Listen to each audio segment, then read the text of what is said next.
Olá, meu irmão, minha irmã. Domingo, solenidade de Pentecostes, e viva e venha o Divino Espírito Santo sobre cada um de nós. Uma alegria estarmos juntos aqui para a nossa homilia diária. Eu quero refletir com você a palavra de Deus esse final de semana, né? Eu vou optar por proclamar não o Evangelho, porque o Evangelho de hoje é o mesmo Evangelho do primeiro domingo da Páscoa, né? Opto hoje por proclamar a primeira leitura da missa aí que você vai, que é Atos dos Apóstolos, capítulo 2, versículos de 1 a 11, que também é uma narrativa muito bonita do dia de Pentecostes, e nós vamos meditar um pouco a palavra e tudo aquilo que diz hoje a liturgia da igreja. Então vamos lá, Atos dos Apóstolos, capítulo 2, versículos de 1 a 11, diz assim: Quando chegou o dia de Pentecostes, os discípulos estavam todos reunidos no mesmo lugar. De repente veio do céu um barulho como se fosse uma forte ventania, que encheu a casa onde eles se encontravam. Então apareceram línguas como de fogo que se repartiram e pousaram sobre cada um deles. Todos ficaram cheios do Espírito Santo e começaram a falar em outras línguas conforme o Espírito os inspirava. Moravam em Jerusalém judeus devotos de todas as nações do mundo. Quando ouviram o barulho, juntou-se a multidão e todos ficaram confusos, pois cada um ouvia os discípulos falar em sua própria língua. Cheios de espanto e de admiração, diziam: esses homens que estão falando não são todos galileus? Como é que nós os escutamos a nossa própria língua?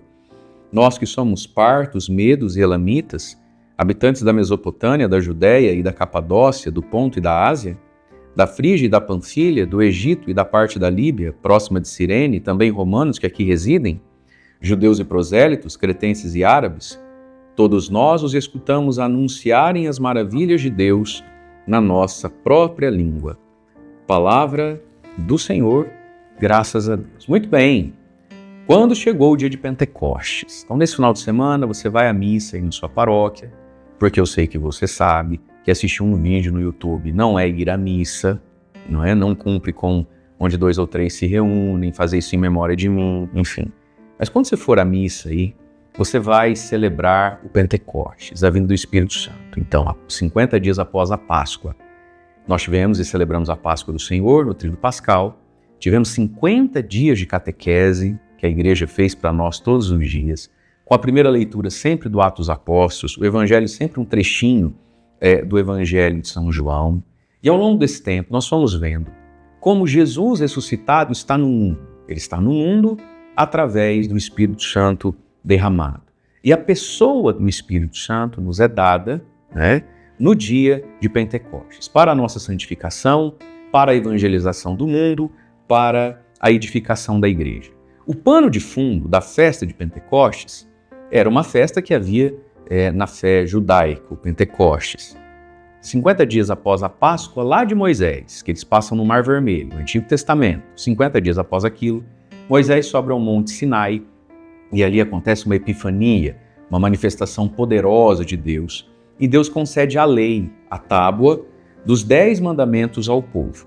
E aí, com o passar do tempo e dos séculos, o judaísmo organizou, então, para celebrar 50 dias após a travessia do Mar Vermelho, para agradecer a Deus que quis dar a lei, a festa de Pentecostes, que coincidia também com o tempo das primeiras colheitas. É por isso que todas essas raças, esses povos, estão em Jerusalém, para levar a oferta das primícias da colheita. O primeiro fecho, né, vai ser dado no templo, vai ser dado a Deus. Então, Deus que dá a lei, Deus que dá a terra, o pão de cada dia, eles associam essas coisas para celebrarem a Deus. Sobretudo, então, é fundamentalmente a doação da lei de Deus, né? Deus que quer falar conosco, Deus que nos dá 10 mandamentos para a gente ser feliz, abençoado e amigo de Deus. Isso merece ser celebrado. Os mandamentos de Deus não são coisas que nos sufocam, são coisas que nos filiam e religam a Ele. Muito bem, o outro plano de fundo ainda da festa de Pentecostes, está aqui no entremeio, né? É a questão da Torre de Babel, né? A confusão das línguas. O homem que quer entrar no céu, construir uma torre, Deus confunde as línguas. E estamos aqui então, 50 dias depois, na igreja, no cenáculo, está Maria, mãe do Senhor, os apóstolos, os discípulos, Judas Iscariotes não, né? Mas estão ali os apóstolos, com Matias, né? Que substitui Judas Iscariotes, e mais uma pequena multidão, por volta ali de umas 150 pessoas, na sala do cenáculo, orando e rezando desde o dia da ascensão, por 9 dias, esperando o cumprimento da promessa de Jesus. João Batista batizou com água, vocês serão batizados com o Espírito Santo. E agora eles estão aqui, e chega então o dia de Pentecoste, todos reunidos no mesmo lugar, vem do céu um barulho, tudo estremece, como lá no Monte Sinai para Moisés, mas agora não é dado uma tábua, não é dado 10 dizeres. Agora é infundido no coração um fogo de amor. Apareceram línguas como que de fogo, se repartem, pousam sobre a cabeça de cada um deles. E para que o Espírito Santo de Deus vem então? Vamos lá. Ficaram cheios do Espírito Santo, começaram a falar em outras línguas. Veja. E aí todos ficam surpresos. Eles escutam aquele barulho, a sequência da leitura, e vão dizer, parece que esse povo está bêbado, que piseiro é esse, né? Como é que nós, e aí vai dizer, pardos, elemitas, como é que a gente escuta esse povo falar na nossa própria língua? Aqui é o dom das línguas. Nesse texto, não está o dom da oração em línguas, lá de Romanos 8, 28, o orar em línguas, o orar no Espírito. É um dom, existe, mas ele não está expresso nem justificado aqui. Aqui está dado o dom das línguas, que a gente poderia falar de xenoglacia. De fato, eles falavam idiomas que já existiam. Olha o que ele diz. Nós os ouvimos falar na nossa própria língua. Eu sou grego, eu estou ouvindo grego. Eu sou romano, eu estou ouvindo latim. Eu sou elamita, estou ouvindo lá o idioma do elamita. Então, eles falam línguas que eles não entendem, mas línguas que já existem. Outra coisa que existe também, Romanos 8, 28, é a chamada oração em línguas no Espírito, onde a língua que é dita, eu não entendo o que estou dizendo porque ela nem existe. É Deus que interpreta e é uma oração para edificar o coração, o Espírito. Aqui são línguas para a evangelização. Mas veja, o Espírito Santo então enche. Primeiro, ficar cheio. Segundo, proclamar as maravilhas de Deus na língua que o outro entende. O Pentecostes foi realizado para que a igreja seja capaz de ser cheia do Espírito, do poder, da ousadia, da unção, do efeito. Para quê? Para falar numa língua que o ser humano seja capaz de entender. Salvar todos os homens e o homem todo.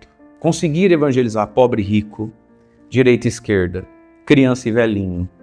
Evangelizar todos os homens, né? Toda a humanidade. Qual é o conteúdo da evangelização? As maravilhas de Deus. E a maravilha de Deus é que Jesus morreu e ressuscitou por nós. Nós somos amados, perdoados e salvos em Jesus. Essa é a maravilha de Deus. Esse é o conteúdo do querigma, do Evangelho.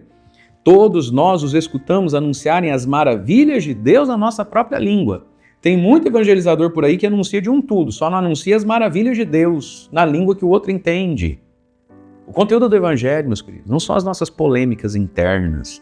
O conteúdo do Evangelho, o fruto do Pentecostes, não são os nossos milindres, são as maravilhas de Deus. O Espírito Santo é dado para que falemos as maravilhas de Cristo de um jeito que o outro consiga entender. Aí vem o refrão do Salmo, enviai o vosso Espírito, Senhor, e da terra toda a face renovai. Na missa que você vai cantar bonito esse refrão, porque é uma prece, é a igreja que intercede pelo mundo, pedindo a renovação de todas as coisas. Para que mais o Espírito Santo é dado? Para formar a igreja e sustentar a fé. Aí vem a segunda leitura da carta de Paulo aos Coríntios, irmãos. Ninguém pode dizer Jesus é o Senhor a não ser no Espírito Santo. Há diversidade de dons, mas um mesmo é o Espírito. Diversidade de ministérios. A cada um é dada uma manifestação do Espírito, vou grifar com o meu verde palmeiras, em vista do bem de todos, em vista do bem comum. E aí ele continua. Batizados num único Espírito, formamos um único corpo, a igreja, e todos nós bebemos de um único Espírito. Pois bem, ninguém pode dizer Jesus é o Senhor, senão pelo Espírito. O Espírito move a fé, suscita a fé, sustenta a fé. E vai ser o versículo, a gente tem que pedir, Espírito Santo, visita ele, visita aquele, visita ela. Derrama fé. E essa fé nos torna corpo, nos torna igreja e nos capacita para o bem de todos. Portanto, não existe fé desprendido, descolado, desligado e não dedicado à comunidade cristã, que é a igreja. O Espírito Santo vem, sustenta a fé, coloca na minha boca a profissão da fé, Jesus é o Senhor, creio em Deus Pai Todo-Poderoso, Criador do céu e da terra, em seu Filho Jesus Cristo, nosso Senhor, que foi concebido pelo Espírito Santo, creio na Santa Igreja Católica, o creio da missa, para que eu seja corpo e esteja disponível ao bem do corpo, com coragem e generosidade. E aí nós temos, depois da segunda leitura, antes de cantar a aclamação ao Evangelho, vai ser cantada a sequência de Pentecostes, né? Espírito de Deus, enviai dos céus um raio de luz, vinde Pai dos pobres, dai ao coração vossos 7 dons, consolo que acalma, hóspede da alma. um grande louvor, cheio de imagens, aquilo que o Espírito Santo faz em nós. E aí vem o Evangelho, que é o Evangelho lá do Domingo da Misericórdia. Na tarde da Páscoa houve um primeiro Pentecostes. Diferente do Pentecostes de Lucas, que escreve Atos dos Apóstolos, 50 dias depois, esse Pentecostes comunitário, carismático, né, que nos capacita, é o Pentecostes só dos apóstolos, só dos discípulos, onde Jesus vem e sopra o Espírito Santo e diz: a paz esteja convosco, recebei o Espírito Santo. A quem perdoardes os pecados, eles serão perdoados, a quem os não perdoardes, eles lhes serão retidos. Portanto, com o Espírito Santo carismático, dinamite, poder, força, evangelização, formar a igreja, proclamar maravilhas, também é o mesmo Espírito que gera arrependimento para que eu confesse os meus pecados. E também é o mesmo Espírito que, na pessoa do sacerdote, do padre, do ministério dele, o capacita para que eu receba o perdão a quem vocês perdoarem os pecados. Ele não está falando aqui para a multidão do Pentecostes. Ali tinha homem, mulher, criança, jovem, os apóstolos, os leigos, não. Aqui só para os sacerdotes na tarde da Páscoa, a quem vocês perdoarem os pecados, eles serão perdoados.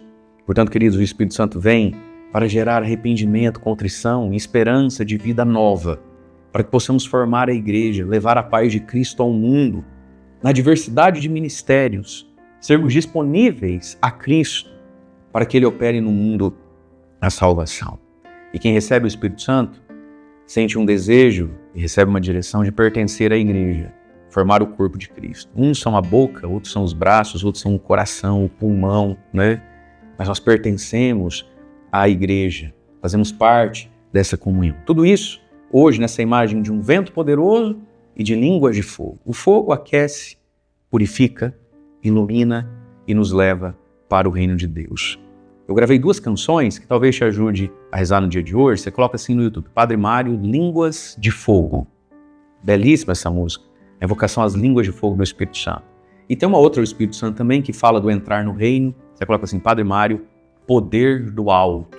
Essas 2 músicas, Línguas de Fogo, Poder do Alto. Quem sabe para te ajudar a rezar no dia de hoje e que todos nós tenhamos um santo e vivo, poderoso Pentecostes que nos capacite para toda boa obra. Deus abençoe você. Em nome do Pai, do Filho e do Espírito Santo. Amém.